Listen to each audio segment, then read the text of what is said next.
Today we're going to look at 3 places you can't go and people who went there anyways. But before we get into today's stories, if you're a fan of the strange, dark, and mysterious delivered in story format, then you've come to the right place because that's all we do. And we upload once or twice a week. So if that's of interest to you, please log on to the like button's Netflix account and fast forward all of their continue watching shows approximately 2 or 3 minutes. Also, so you don't miss any of our weekly uploads. Alright, let's get into today's stories. Located on the far northern tip of Maine, right on the border of Canada, lies a small rural town called Van Buren. Van Buren is home to about 2,000 people who, for the most part, have lived in Maine for their entire lives, and they tend to be very rugged and very competent people. But unless you live in Van Buren or know someone in Van Buren, or have family out there, there's no reason you would have heard of this particular town. Nothing really happens in this town, at least nothing that makes headlines. However, that would change in 2019. Van Buren made international headlines because of one man, Ronald Sear. As a young man in the 1950s, Ronald Sear joined the Air Force and fought in the Korean War. And after he got out of the military, he moved back to his hometown of Van Buren, Maine, and he moved into a very modest two-story home right near town. And for a little while, he just kind of floated about. Didn't really have a direction in life. But eventually, because of his love for working with his hands and his general skill at working with his hands and building things, he started a small but successful tool-selling company that he ran right out of his shed on his property. Fast forward to 2019. Ronald Sear at that time was 65 years old, and he still lived in the same property right near town in Van Buren. However, he now lived alone and he still ran this tool-selling business right out of his work shed. And for Ronald, this was enough. He was very content with his life. He was very happy. But that year, he would face a crisis. One bright, sunny morning in the summer of that year, Ronald left his house and he walked over to his shed. He went inside and right away, he noticed something. Ronald kept all these bins inside of his shed that were full of all of the different tools that he would sell. And because he was in there all the time, either literally selling tools or tinkering with whatever it was he was building himself, he was very aware of how full each of these bins were, and anytime they got low, he would order more so he had enough supply to sell. And so he went into his shed this morning and he noticed right away that a couple of the bins appeared to be a little bit lower than he remembered. And right away, Ronald is thinking, did I forget to order supplies to fill these bins up? Did I just forget to do that? But he's thinking to himself, I am meticulous in making sure my inventory is full at all times. I've been doing this for decades, and so it can't be me. Maybe I took the tools and I brought them into my house and I've left them in there. Or maybe they're in my truck. So Ronald, believing there's a totally logical explanation for this, would leave his shed and he would search his property. But he can't find these tools anywhere. And so he began calling his family and his friends to see if, maybe they had come by and borrowed some of these tools. Or maybe they knew what had happened to them. But everyone he spoke to said, no, I have no idea. And so by that afternoon, Ronald had found himself back inside of his work shed, looking around, thinking to himself, have I been robbed? It was the only logical thing he could think of that would explain this loss. And so Ronald drove to the police station and he spoke to police and he explained what happened. But unfortunately, the police's reaction to what he was telling them was not exactly what he wanted. They basically assumed that, he just had miscounted. That in reality, the tools were either still in the shed and he just forgot how many were supposed to be in there, or he had just kind of lost them on his property somewhere that they were bound to turn up. And so the police told him, look, Ronald, go back and search your property. I'm sure they're there. And if you get some proof that someone actually stole from you, then come back to us. And so Ronald was really annoyed by this. He wanted them to take this seriously, but he could tell they just were not going to. And so Ronald drove back to his house. He went inside, he hopped on his computer, and he began researching what other homeowners did to protect themselves from things like theft. One of the things he came across was setting up tripwires all around the perimeter of your property. Basically, you take these thin wires and you stretch them out very tight, very low to the ground, and you anchor them on each side. And then on the wire itself, you hang little bells. And so, in theory, if an intruder were to walk onto your property, they would most likely not see the tripwires on the ground and they would kick them. And that would cause the bells to ring, thereby alerting the homeowner of their presence. Ronald loved this idea, so he went out and he set up tripwires all around his property. But over the next several days after these wires were stood up, none of the wires made any sound. And still more tools continued to go missing. This was also in spite of the fact that his shed was locked at night. And so Ronald's thinking to himself, whoever's doing this is clearly watching me and kind of monitoring what I'm doing. They must be aware of the tripwires, and they must be sneaking into the shed, at some time that I have the doors unlocked. I mean, this is a professional thief. And so, as Ronald is thinking about this master thief that is targeting him, he has this sudden fear that if he can't stop this person from breaking into his shed and taking his tools, how can he possibly protect himself against this person breaking into his home and stealing things from in there, which included all of his cash and many other valuables? And so Ronald became very fearful and decided the only thing he could do was really beef up his home security system. And so he hopped back online and he began Googling other ways to protect your property. And after discovering a number of really effective techniques, he got to work. He began building all these home defense systems and placing them all around his property. And after all of these kind of DIY security measures were put up, the theft of his tools stopped. And in Ronald's mind, that validated that his defense system had worked. He was effectively preventing theft. But this would not be the end of his troubles. Fast forward to Thanksgiving that year, so November 28th, and the Van Buren police got a very frantic phone call from Ronald. He was totally hysterical. He wasn't really making sense. And the police, they tried to understand what was going on, but all they could get from Ronald was that he was requesting police to come to his residence immediately. And so the police, they hang up and they're thinking, okay, we know Ronald was dealing with a potential thief. Maybe he literally caught the thief red-handed and he wants us to come and arrest this person.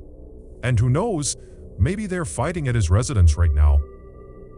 And so the police speed over to Ronald's house. They pull into his driveway and at first glance, nothing looks out of the ordinary. Ronald's truck is in the driveway and there's no obvious signs of a disturbance. But they notice the front door to Ronald's house is wide open. So the police park their cars in Ronald's driveway. They get out and they run up onto the front porch. And they're standing in front of this open door and they look down and they can see there's a very obvious blood trail starting from the front of Ronald's house, going straight back down a hallway that looped around to the left and out of sight. And so right away, the police are yelling into the house, Ronald, are you okay? What's going on? And somewhere deep inside of the house, they hear what sounds like Ronald make a kind of guttural sound. And so immediately, this tips the police that more than likely Ronald has been hurt, and he likely is the one who made this blood trail. And so the police draw their guns and they go inside of Ronald's house, not really sure what they're gonna find. They don't know if there's some intruder or attacker or someone in here that's harmed Ronald. They make their way down this hall following the blood trail. They turn the corner, and then sitting at the end of the blood trail is Ronald. He's sitting down with his back to some cabinets in the kitchen, and he's clutching his midsection. He is covered in blood. He is completely pale. And so right away, the officers call in backup.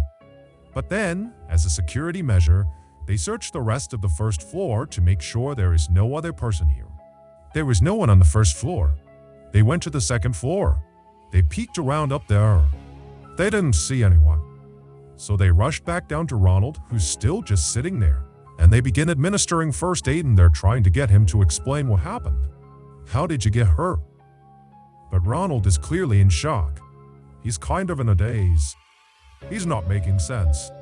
And then by the time the paramedics showed up, just a couple minutes later, Ronald had slipped into unconsciousness. When Ronald was wheeled out of the house, the responding officers and the backup officers, who by now had arrived, decided to search the rest of Ronald's house to see if there was some clue as to what had happened. And so they began searching in the kitchen, looking around, but there wasn't anything that stood out to them. And then they began walking around towards the living room. And when they got into the living room, one of the officers suddenly screamed to everyone inside to stop where they were. Stop moving. It would turn out Ronald, as part of his very beefed-up home security system, had installed various booby traps all around his property, including inside of his house. And some of these traps were gun booby traps. The officer that had yelled for everyone to stop had spotted one of these traps. He saw a handgun anchored to the ceiling, aimed at the front door, and there was a string attached to the trigger that was also then attached to the doorknob of the front door. And so if this trap were leaving some person open the front door, it would activate this trap, causing the gun to shoot them. And so clearly, Ronald had accidentally left this particular booby trap on, and he had accidentally activated it, shooting himself. And so after the officer sees this gun anchored to the ceiling, he tells everyone, and they begin looking up and just looking around to see if there are other traps. And amazingly, there are. In other doorways, just from where they're standing, they can see the barrels of guns pointing down that are obvious booby traps. In their haste to get in there and figure out what was going on, they hadn't noticed all of these guns in the ceiling. And so it was just kind of a miracle that none of the other traps had been set off. Ronald would be rushed to the hospital that night, but he would pass away from his wound. His death would be ruled an accident. And to this day, we don't know if he really was dealing with a professional thief that was stealing his tools, or if it was just a figment of his imagination. Mary Cerruti had a difficult childhood growing up in the 1950s and early 1960s in Houston, Texas. Mary's family barely had enough money to get by, and then by the time Mary was 21, both of her parents had passed away, leaving her with nothing. After their deaths, Mary kind of bounced around Houston, going from one low-paying job to the next. And then eventually she met a man that she fell madly in love with and they got married. But unfortunately, that marriage would end in divorce. After Mary got over that heartbreak, she would meet another man who she would also fall in love with, and they would get married too. But like her first marriage, this one also ended in divorce. At this point, Mary was so devastated by yet another heartbreak that she just kind of accepted that she was not going to get married again. She was not going to have a family of her own, but she didn't let this get her down. Instead, she kind of embraced her life as a loner. Fast forward to 2015, and Mary was 61 years old and she was still living alone. She lived in a small home in a Houston neighborhood. This neighborhood, over the last several decades, had really begun to grow. Lots of new apartment complexes were being built all the time. And in fact, one of the apartment developers had approached Mary and offered to buy her house so they could build over her but she had refused because she loved her house. She did not want to sell it. Didn't matter what they offered her. And so, she was the only house in this long stretch of apartment buildings that didn't sell. But Mary kind of liked it. She wrote in her diary that her bungalow was like a castle, and all these apartment buildings all around her were her castle walls. Mary didn't really have much contact with other people. She didn't have a consistent job, so she didn't have relationships with coworkers. She didn't have much contact, if any, with her living family. And she really didn't have any friends, with the exception of one woman who was in town who owned an arts and crafts shop, who Mary would periodically go into town and say hello to. But despite all that, Mary was not lonely. She had lots and lots of cats, and she loved cats, and she loved cats. Anytime she saw a stray cat out in the neighborhood, Mary would get the cat food and water, and then eventually would try to coax the cat to come into her house. And then when it did, she would win the cat's trust, and then she would give it a place to live, and she would feed it and take care of it. And so before long, she had dozens of cats living in the house with her. And so these cats kind of became Mary's best friends. And so she rarely left the house, if ever. She mostly just stayed in the house with them. In February of that year, one of Mary's neighbors happened to be walking by her property, and they looked over and they saw a stack of mail had grown on her front porch, indicating that Mary had not opened hers or to get her mail. And this neighbor also noticed that while Mary's property did tend to get a little bit overgrown with the trees and the grass, it was exceptionally overgrown, like no one was even trying to take care of it. And so, this neighbor was concerned that maybe something had happened to Mary.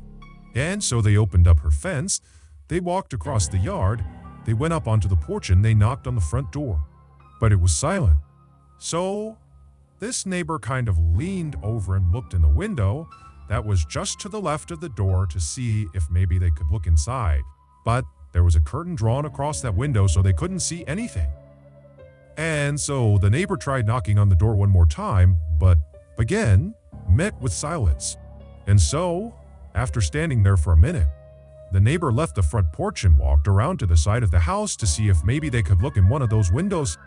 But when they went around to the side, those windows were covered with curtains too. So the neighbor walked back to the front of the property and just stood there looking at the house, wondering what they should do. And something told them that something's off. Something's wrong. Someone needs to make sure Mary really is okay. Someone needs to get inside of this house.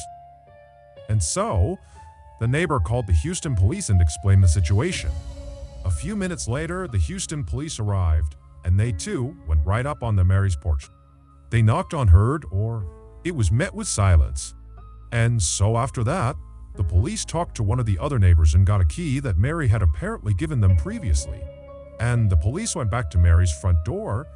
They used the key, they unlocked the door, they opened it up, and right away, they were hit with this horrible smell coming from inside the house.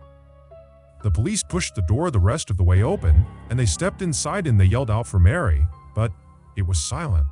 And then, before the police even began walking around looking for her, they looked off to their left and the right inside of the house and they saw there were all these dead cats all over the ground. And so, the Houston police didn't know what happened to Mary, but right away they're thinking, okay, we've seen scenarios like this before where someone who lives alone, that no one really checks on, dies unexpectedly, and then when they pass away, all of their pets are trapped in the house. They're not getting fed, and so they pass away too. And so the police, at this point, are fully expecting to find Mary's dead body somewhere in the house. And so they begin walking through the house looking for it. But after searching the house top to bottom, they could not find Mary. And so the police leave Mary's house. And at this point, there are people outside gathered because they see the police cars. And so the police grabbed a couple of the neighbors and they asked them, do you know anything about this woman? Did she say anything about where she was going? Did you see her leave at any point? And the consensus amongst the neighbors they spoke to was that Mary basically kept to herself. She did not travel. She didn't go anywhere. She mostly just stayed in her house with her cats. And so it was very unlikely that she would have just abandoned the property and abandoned her cats because she loved them so much.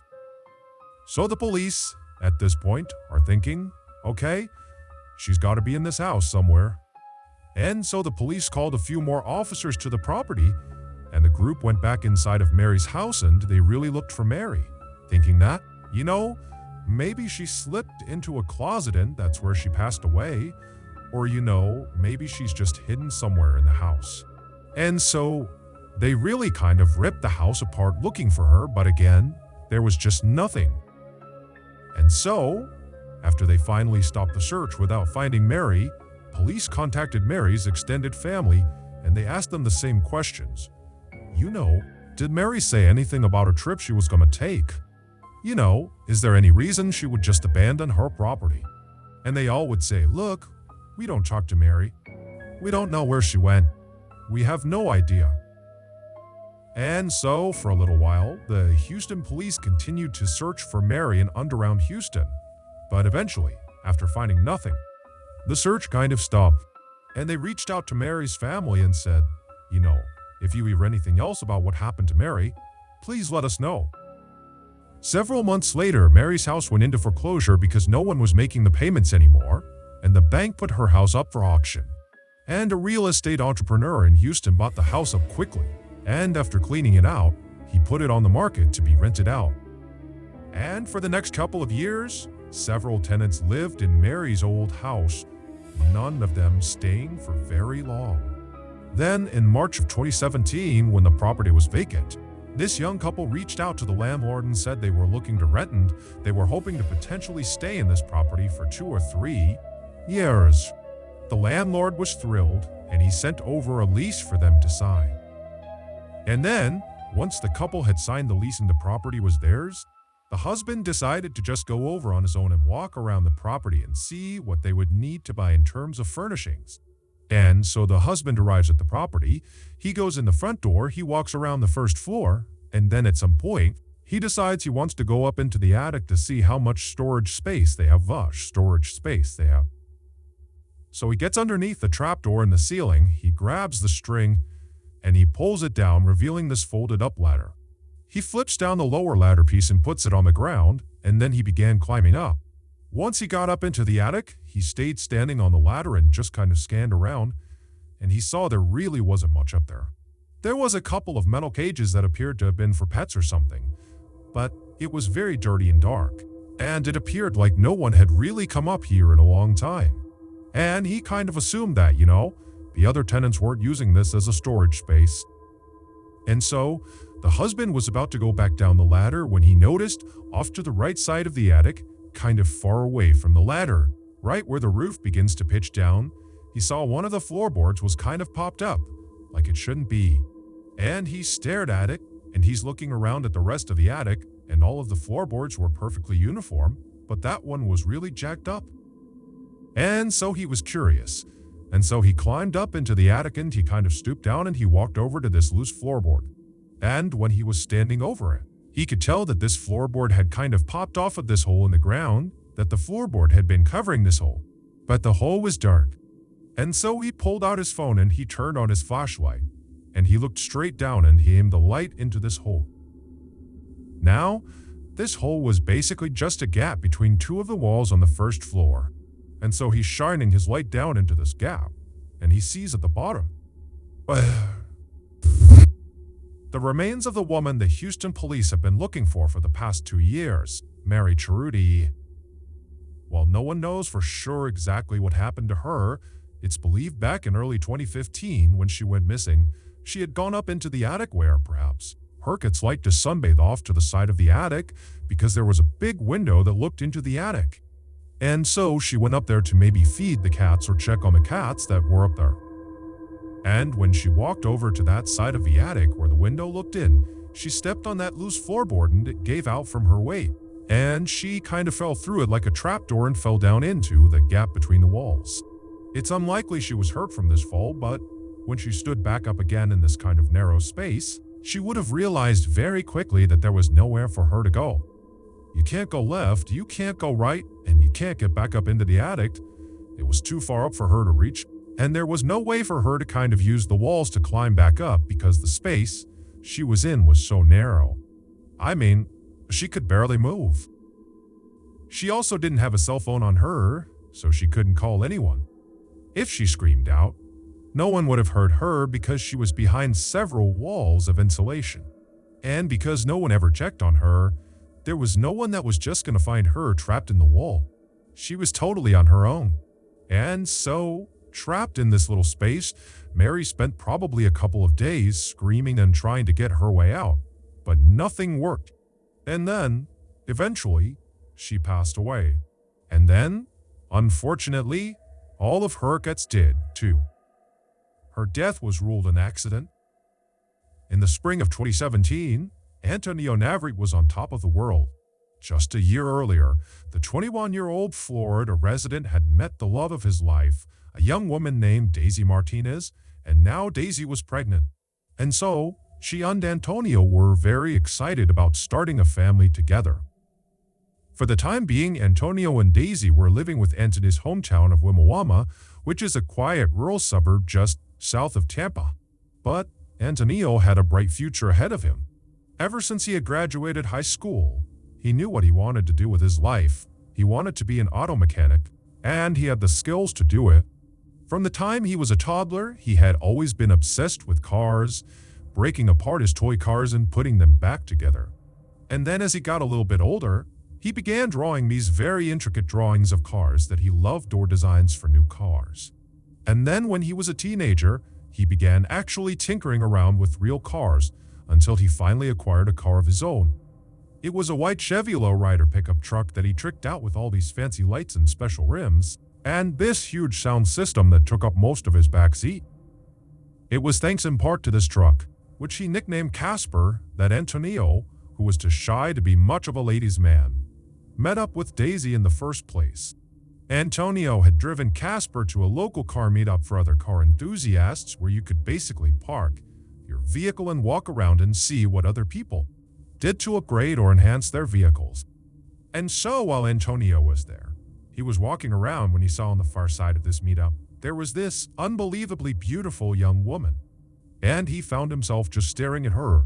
He couldn't help it. And this young woman, who was Daisy, she eventually would look up and she would smile at him. And the rest, as they say, was history.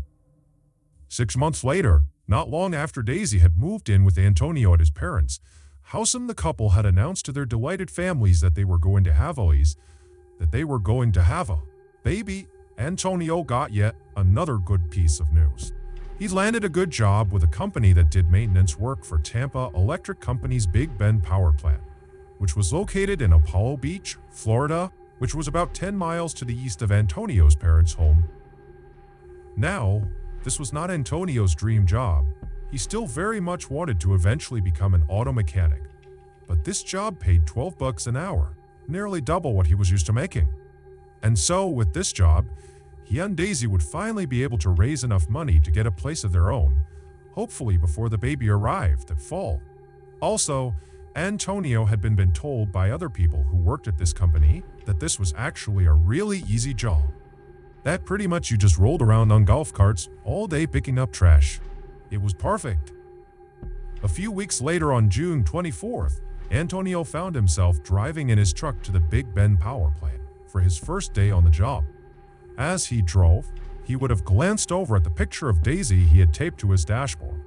She was the only woman he had ever loved besides his mother. When Antonio arrived at the Big Bend power plant, he was totally amazed at just how enormous this thing was. It was basically this huge factory that's right up against the water, and there were huge smokestacks coming out of the ceiling of this factory with white smoke billowing out of them. This plant produced electricity, and they did this by burning coal. This process was done in 4 distinct units that were inside of this factory that Antonio was looking at. And each of these units is comprised of a humongous boiler, which is basically a 12-story tall oven.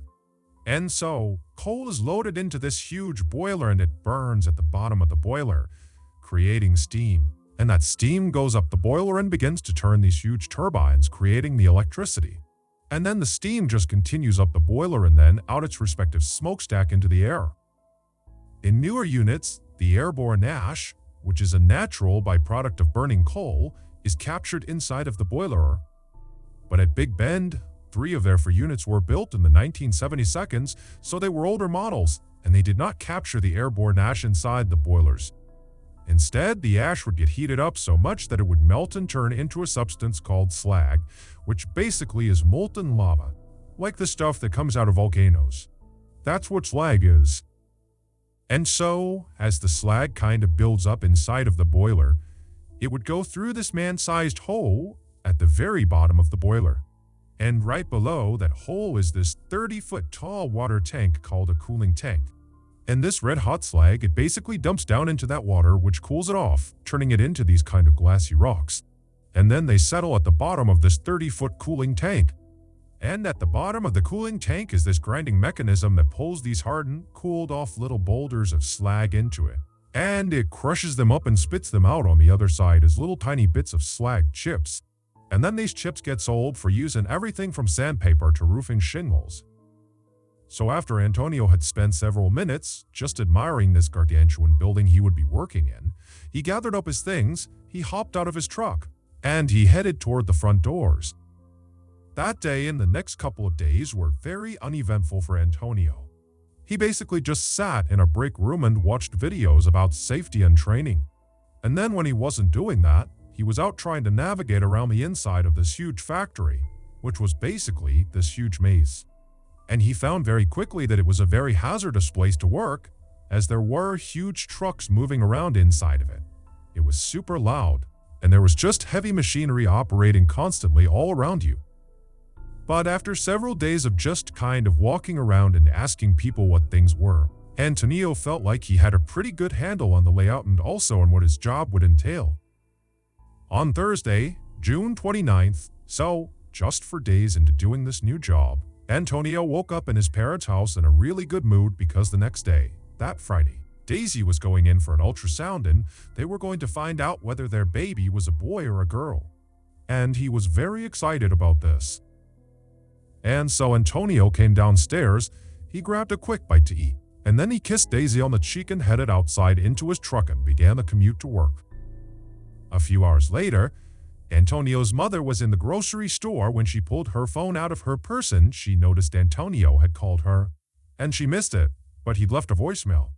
And so she played the voicemail and then put the phone to her ear. And what she heard was quite possibly the most traumatic thing a mother could ever hear from their child. After leaving the house that morning, Antonio drove all the way to work. No problem. He parked in the lot, he went inside the building, and initially the day was like any other day. He just kind of drove around the facility and picked up trash, and that was it. But just a couple of hours into his shift, 2 fairly significant issues arose simultaneously inside of Unit 2. In the boiler, the slag that was building up had somehow created a sort of plug over that man-sized hole where the slag was supposed to dump into the water chamber. And so, as more and more slag was being created as the ash melted, it wasn't draining into that chamber. And so, all of this slag was just building up on top of itself inside of the boiler. And then in the water chamber, completely unconnected from the issue in the boiler, the slag that had fallen into the water chamber, that had cooled and settled at the bottom, it landed in such a way that it actually blocked the grinding mechanism. And so none of the cooled slag boulders and rocks were being ground up and expelled out the other side. And so they needed to fix these 2 issues quickly, otherwise Unit 2 would become basically ineffective. Now, the safe way to fix these 2 blockages would be to start by turning off Unit 2's boiler. And then, once it was off, you could drop dynamite into the boiler itself and break up the blockage over the man-sized hole. And you could send a team into the water chamber after you drained it to chip away and move the blockage over the grinding mechanism. However, turning a boiler off at a power plant is extremely expensive. And so, the Tampa Electric Company decided, you know what? Let's just have them fix these blockages without turning the boiler off. And so, at 4:00 in the afternoon, a senior plant manager rounded up 5 other employees, which included Antonio, to come with him and do these repairs inside of Unit 2 unit. And so the plan was to empty all the water from the cooling chamber of Unit 2.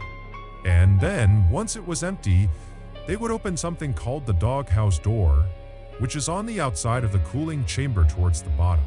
They would open that up, giving them a line of sight into the bottom of this cooling chamber where the grinding mechanism was, where all those slag rocks had kind of come to a stop on top of it. And they would fire water cannons into the bottom of this cooling chamber to attempt to dislodge these slag rocks off of the grinding mechanism. And then after they cleared that blockage, they would shut the doghouse door and they would somehow deal with the blockage inside of the boiler. But that felt like a secondary issue. They needed to make sure the grinding mechanism was cleared before they did anything else. Now, you need to understand that this company had asked their employees to do this type of repair before, to do it with the boiler still on. And in the past, nothing bad had ever happened. And so these 6 guys, including Antonio, must have thought this was just totally routine, that we would never be asked to do something like this if it was extremely hazardous. But it would turn out what they were doing, making these repairs with the boiler still on, was quite possibly the most hazardous thing they could possibly do it to this plan. But either way, the 6-man team made their way over to Unit 2, and they began taking up positions with their water cannons right in front of the doghouse door. Antonio's job for this operation was actually not to be involved in getting the slag free. He was just going to be there to clean up during and after the operation. And so he stood kind of in front of the doghouse door, but maybe 10 or 15 feet back, just kind of standing back, watching the other guys do their jobs. Now, you need to understand the scale of the machinery in front of Antonio and these other men. You have the water chamber, which is 30 feet tall, and then above the water chamber is the 12-story hall boiler that is still on. So there's coal actively burning inside of it. There's red-hot slag, so like lava just kind of tumbling around inside of it. And the steam inside of this boiler is well over 1000 F. And so, they are dwarfed by this totally dangerous piece of machinery. But eventually, their operation begins. The senior plant manager has the water chamber drained, and then after it's empty, they open the doghouse door. And Antonio watched as the other 5 men took turns with their water cannons, firing them through this door at the big slag rocks that are sitting on top of the grinding mechanism. And it wasn't really working that well, but it was starting to make some progress. And Antonio likely was just kind of getting bored, waiting for this to be over because there really wasn't much for him to do. There wasn't much cleanup. And then as he's standing there, something horrible happened. Because the boiler had been left on, all that ash was still getting melted and turned into slag. And the slag was not being drained because that plug had formed over the man-sized hole in the boiler. And so you have all this slag that's building up. Building up. It's getting heavier and heavier and heavier and heavier and heavier.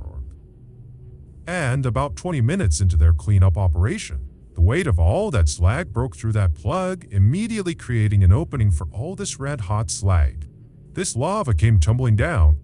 It rebounded on the back end of the empty water tank, shot out of the doghouse door like a tidal wave of hellfire.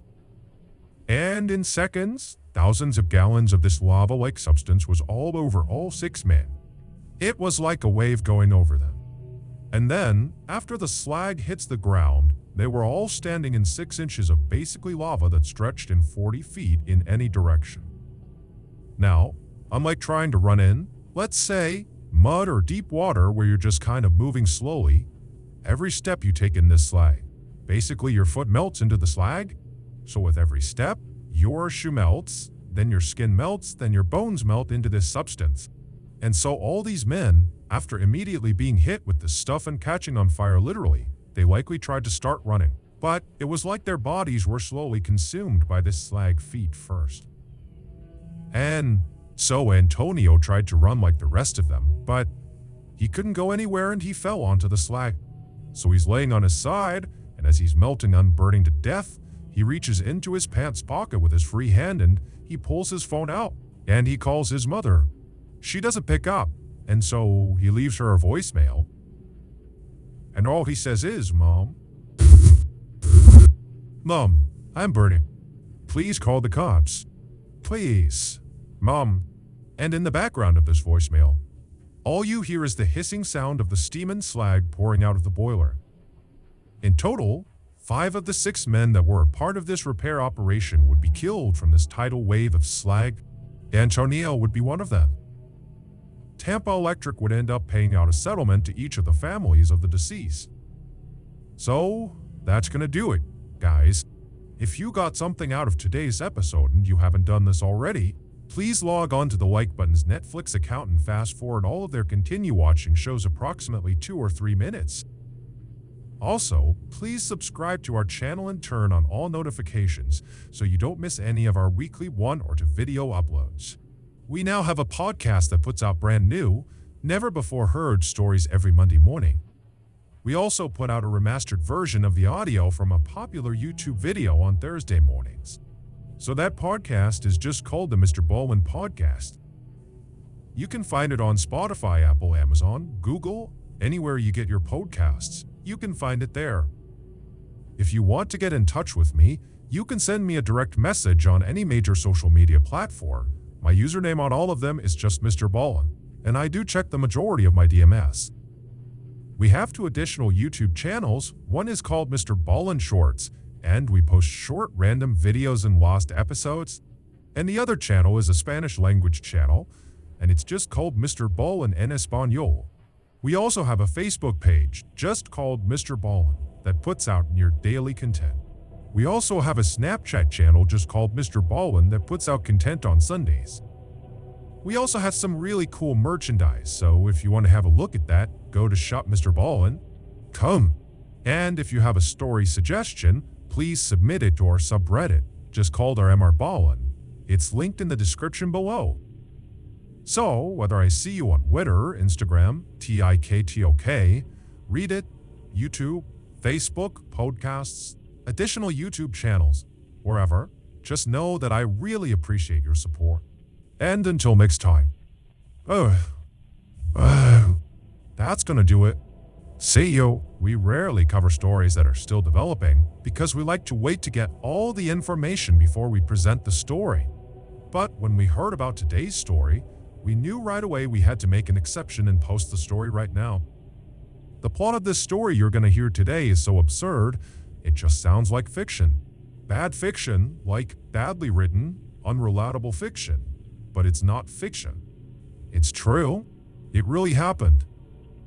But before we get into this totally absurd story, if you're a fan of the strange, dark, and mysterious delivered in story format, then you've come to the right place because that's all we do, and we upload once a week. So if that's of interest to you, please replace the like button's toilet paper so you don't miss any of our weekly uploads. Okay, let's get into today's story.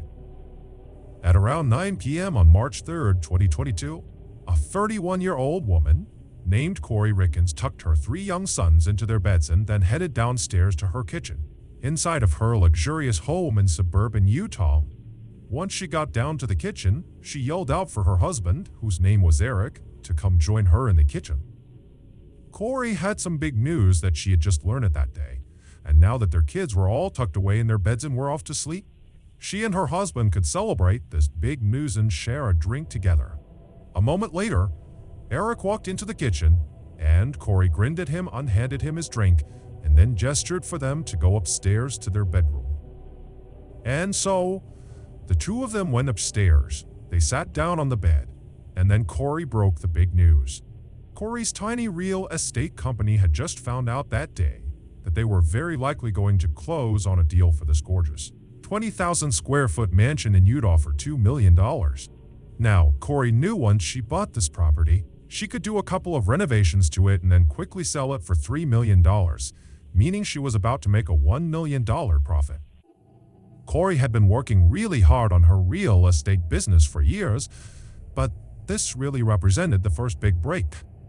She and Derek lived in a very conservative part of Utah where it was kind of expected that someone like Corey would stay home with the kids and be a good housewife, and that would be her life. But Corey didn't really want that. She wanted to have a professional career that was kind of on par with her husband's. Eric ran a very profitable masonry company that allowed the family to take vacations to Mexico and Spain every year, and also to afford their sprawling property at the end of the cul-de-sac. Corey had stayed home when the 3 boys were much younger, but now that they were 5, 7, and 9 years old, they had decided to hire a nanny, which had allowed Corey to finally go out and pursue her professional dreams. And so, totally beaming with pride, Corey sat there on the bed and clinked her husband's glass and went over all the details of this deal and talked about how great their lives were about to become with all this additional income. But fairly quickly, both of them decided they were too tired to stay up and celebrate any longer, especially Eric, who earlier that day had gotten an allergy shot and it had totally knocked him out. He was feeling kind of weak and tired, and so the two of them decided to just go to bed. And so, after brushing their teeth and changing, they got into their bed, they turned off the light, and they were about to lay down and go to sleep when they heard their 7-year-old crying in his bedroom. And both parents let out a groan. And then Corey, she stood up, indicating she would handle this, because they knew often their 7-year-old would have nightmares, and the only way he would go back to sleep was if his mom laid with him. And so Corey, she kissed Eric, and then as Eric rolled over to go to bed, Corey walked out of the room. She went down the hall, went into her son's bedroom, she got under the covers, and then before long, she and her son had fallen asleep. A few hours later, Corey suddenly sat up inside of her son's bed. It was about 3 a.m. And for a second, she couldn't even figure out where she was. The house was silent. It was totally dark, and she was confused. But then she remembered she had gotten up to tend to her son, and so she checked on her son. She saw he was still sleeping. And so she climbed out of the bed, she tucked him back in, she gave him a kiss, and then she left his room, went down the hall, and went back into her bedroom where she climbed into her bedroom where she climbed into her bed. And she saw that Eric had kicked off all the covers, and he was sleeping on his back. And so Corey laid down on the bed and kind of rolled up right against her husband, and she pulled the covers up over both of them, and then she closed her eyes to go to sleep. But right as she did that, she noticed something very strange. Eric's body felt freezing cold. Corey opened her eyes and sat up in bed. She turned over and kind of pushed Eric to see if he would sit up and figure out why he was so cold, but Eric didn't budge. And when she pushed him, he felt really heavy, like dead weight. And so, suddenly starting to panic, Corey yelled Eric's name several times, but Eric didn't budge. And so Corey leapt from the bed, she grabbed her phone and she dialed 911. When the dispatcher picked up, Corey was so hysterical as she's looking at her husband lying motionless in his bed that she could barely tell the dispatcher what was going on. But finally, she did get it out to the dispatcher, and the dispatcher said, "Stay calm. The ambulance will be there as soon as we can." So, just moments later, Corey heard the sirens outside, and so she ran downstairs. She flung the door open and practically cried with relief as the paramedics charged into the house. But when the paramedics got upstairs into the bedroom and they went to go revive Eric, they saw right away it was already too late. Eric was dead. First responders had no idea what killed Eric. He seemed like a really healthy, fit guy who actually just the day before had gone for a casual 8-mile run. And he was also this big outdoorsman, always going on hikes and going on these long hunts. And so the idea that this guy had just suddenly died seemed really suspicious. The police did find a painkiller pill bottle on the bedside table next to Eric's side of the bed, and for a second they thought, well, you know, maybe he overdosed on painkillers.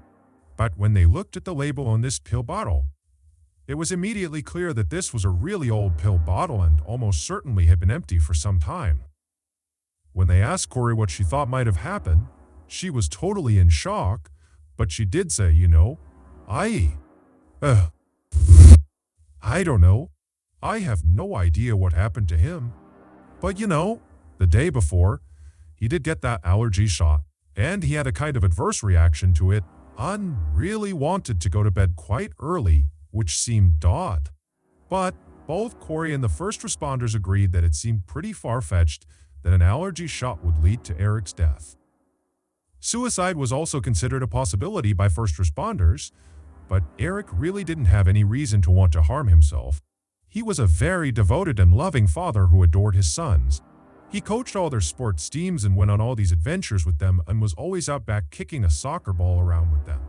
And his business was booming, and he had just learned that night that his wife's business was potentially going to start booming as well.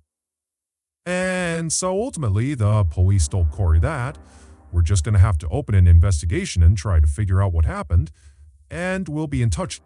And if you think of anything that might help the investigation, please let us know. And Corey said, of course I'll tell you, but she really wasn't listening. All she was thinking about was her 3 sons, who were still sleeping in their beds and had no idea their dad was now gone. Over the next few weeks, while the family waited for autopsy results, Corey really focused her energy on her 3 boys, who were really hit hard by the loss of their dad. Eric had been such a hands-on father that his absence was enormous in these boys' lives. The 5-year-old kept asking, "Where's Dad? And when can I see him again?" The older 2 boys, who did sort of understand that their dad was dead, would also ask questions like, "Well, can Dad still see us? Or can Dad still hear us?" And these questions broke Corey's heart because she did not have an adequate answer to any of them. And so she tried to find a children's book online and in bookstores that dealt with grief in hopes that that would kind of Gemini and Noah help her sons deal with what they were going through, but none of the books she got helped at all. And so, a few weeks after Eric's death, when still nobody knew anything about how Eric died or what had really happened, Corey decided that she would take a different approach to helping her son's grief.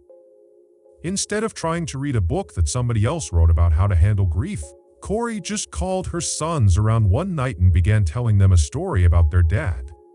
And as she told them this kind of made-up story about their dad being this angel that was taking care of them, she began drawing pictures with a crayon and paper of their dad with wings and a halo. And she drew the kids down below waving up at their dad, and she would tell the boys that, "Your dad is an angel now, and he's looking down on you, and he can hear you, and he loves you." And this really seemed to work for the boys. It was like, for the first time since his passing, that the boys kind of connected with the fact that their dad was gone, but they still had this meaningful connection with him. So very quickly, Corey's stories about their dad and the illustrations that would go with them became a ritual. Every night, Corey would tell these stories and draw these pictures. And so, as the days and weeks went by with still no word and no closure about what happened to their dad, Corey had a sort of epiphany. These stories Corey told her kids about their dad and how now he was this angel looking out for them. She could see firsthand how powerful it was and how, really, it was helping her sons cope with this loss. And she thought, why don't we turn our stories and all these illustrations into an actual grief book for kids? That way, other families whose children are dealing with loss can read these stories as well and find some comfort. After all, Corey knew firsthand there really weren't any good grief books on the market. And so she knew for those that needed this would be huge disc. On April 13th, so 6 weeks after Eric died and several weeks after Corey and her kids had begun officially writing this kids' grief book, Corey was backing out to Belle of her driveway when, from the other end of the cul-de-sac, she saw a police car coming down the way. And it was the lead detective on Eric's case, Detective Woody.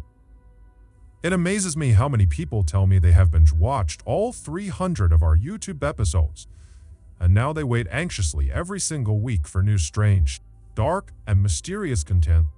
And while this is totally awesome and very flattering, I usually respond with, "Well, don't you know we have another library of strange, dark, and mysterious content outside of YouTube that can be consumed anytime you want?"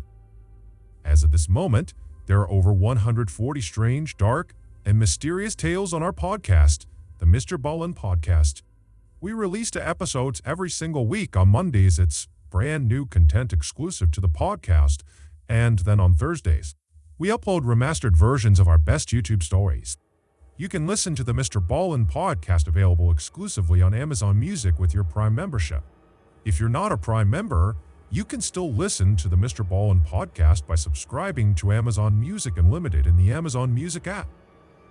As the detective came down the road, he was waving to Corey, clearly getting her to stop for a second. So Corey, she parked her car, she hopped outside, and went up to talk to him.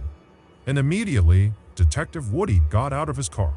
He walked up to Corey and, with a grave look on his face, he told her that he had some big news for her and it was going to be pretty upsetting, but he knew he had to tell her in person. And right away, he told her that the autopsy results were in, and they determined that Eric had not died of natural causes. He had actually died from a fentanyl overdose. Fentanyl is a very powerful opioid that's often mixed with heroin, and just a little bit of fentanyl can kill someone. And Eric, it would turn out, had 5 times the lethal dose of fentanyl in his system. Corey was totally shocked at this news and told the detective that Eric didn't do drugs. The only drug he did was, periodically, he would eat a marijuana gummy before bed, but that was it. So this really didn't make any sense. The detective was respectful and kind of nodded his head and said, "I totally understand that, but these are the results, and we need to find out where he got fentanyl from. And so, we're going to need to search all of the electronic devices in your house to see if we can find communication between your husband and whoever got him the fentanyl."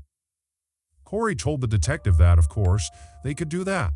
But as she began thinking about all of their devices, she suddenly remembered that Eric's business partner, Cody Wright, had actually taken Eric's laptop very shortly after Eric had passed away. Now, Corey didn't know why Cody had taken the laptop, but Cody had been a thorn in both Corey and Eric's side for several years now. Eric and Cody had been very close friends when they had started their masonry business together about a decade earlier, but they had a serious falling out a few years back. The two men had been on this elk hunting trip, and at one point, Eric had illegally shot and killed a bull elk. And Cody had actually reported Eric after this hunting trip to the game wardens, and as a result, Eric got in a lot of trouble and was temporarily banned from hunting anywhere in Utah. Two men still managed to continue to work together and build their masonry business, but it was very clear their relationship was totally fractured and would never be repaired. Now, Corey didn't get into all the details of the tensions with Cody, but she did tell Detective Woody that, if you want access to Eric's laptop, you gotta go talk to Cody because he took it for some reason. And also, you really just ought to talk to Cody in general because, maybe he has more to do with what happened to Eric in this whole fentanyl thing than he's letting on. The detective told Corey that he appreciated the information and he appreciated being allowed to go in and collect all the devices, and that he would go talk to Cody and try to retrieve Eric's laptop. And then after that, the detective thanked Corey and said they'd be in touch soon. But after this conversation with Corey, the investigation into Eric's death kind of stalled out. When police did follow up with Cody, they didn't find anything really worth pursuing. And outside of talking to Cody, no new information came in about Eric's death or about, his connection to fentanyl. And so really, there was nothing for police to operate on. And so, while the family just kind of waited for more information to come out about whatever happened to Eric, Corey just focused her energy on taking care of her three boys and writing this grief book with them. And finally, on March 5th, 2023, so almost exactly a year after Eric has died and still police have no idea what happened to him, the grief book was finally done. And Corey self-published it on Amazon under the title Are You With Me? And right away, the book was a total hit with parents of grieving children. And as the 5-star reviews poured in, so too did requests from local media for Corey to be interviewed and talk about this book and why she wrote it and how her kids are doing. Corey had no idea her book would be this successful, and so at first she was really terrified to do any of these interviews. But eventually, she decided she would just say yes to all the interviews because she was very proud of what her and her kids had created, and she knew Eric would be proud too. However, what Corey didn't know was there was going to be a massive unintended consequence from publishing this book. Ever since Eric was found dead in 2022, the police in Utah began painstakingly searching all of the electronic devices that the Rickens owned and that Cody, Eric's business partner, owned.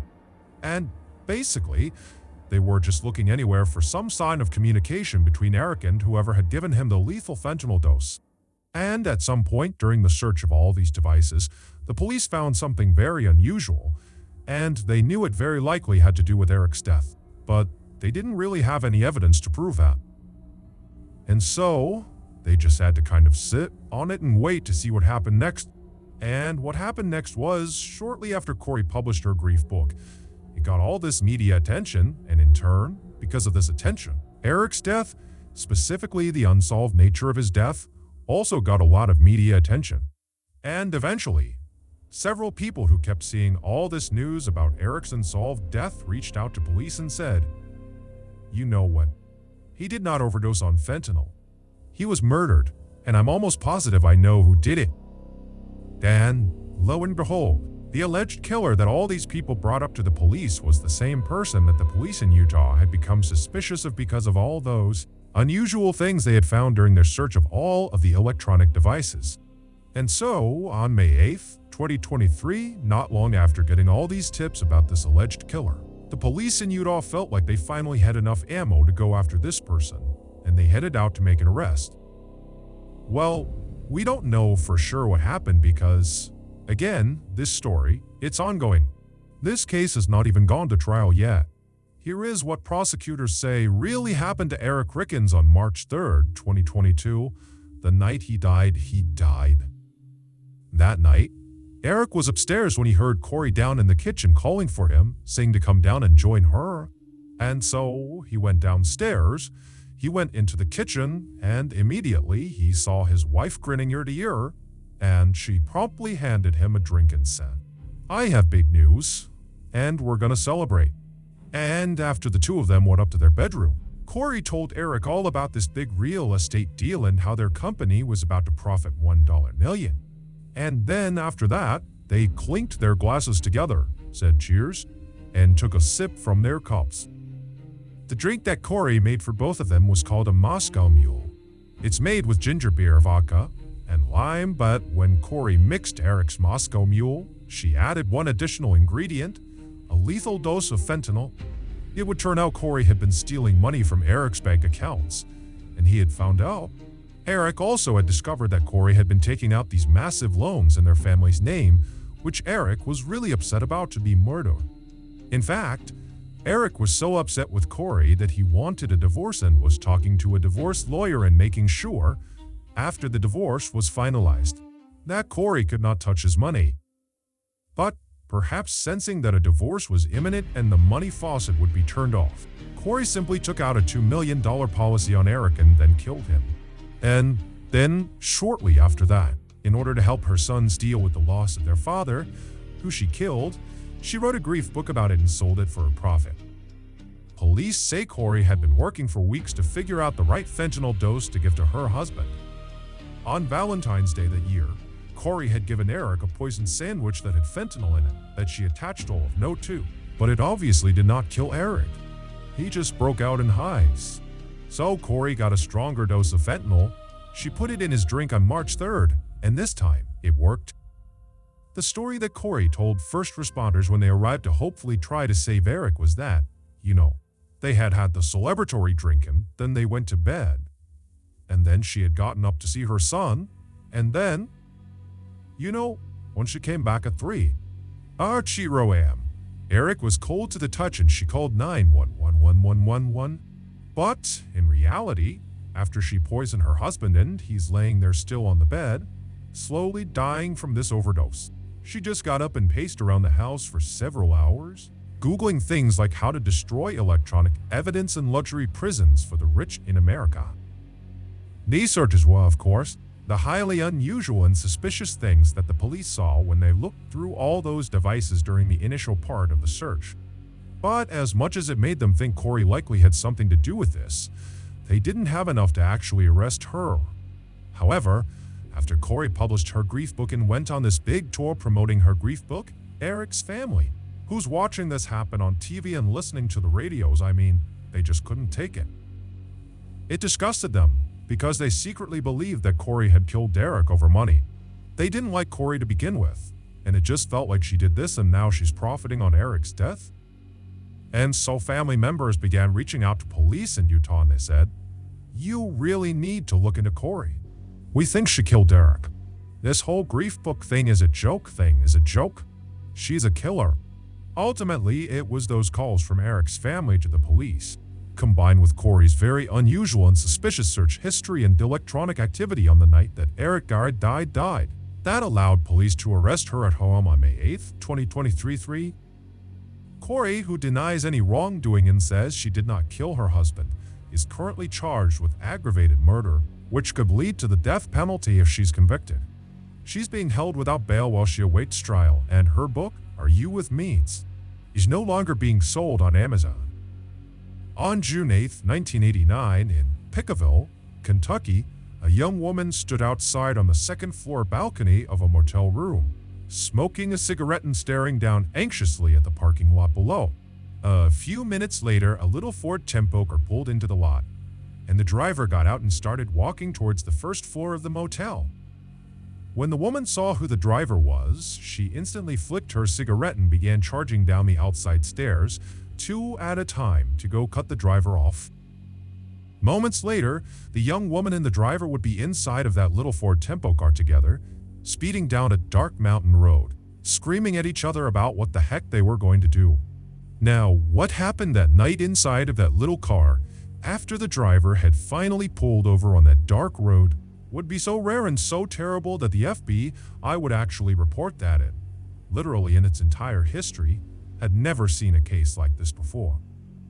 So, that's gonna do it. If you got something out of today's story, be sure to check out our podcast called the MrBallen's Podcast, where we have literally hundreds more stories just like this one, many of which are exclusive to the podcast, so they're not on YouTube podcasts. Again, it's called the MrBallen's Podcast, and it's available exclusively on Amazon Music.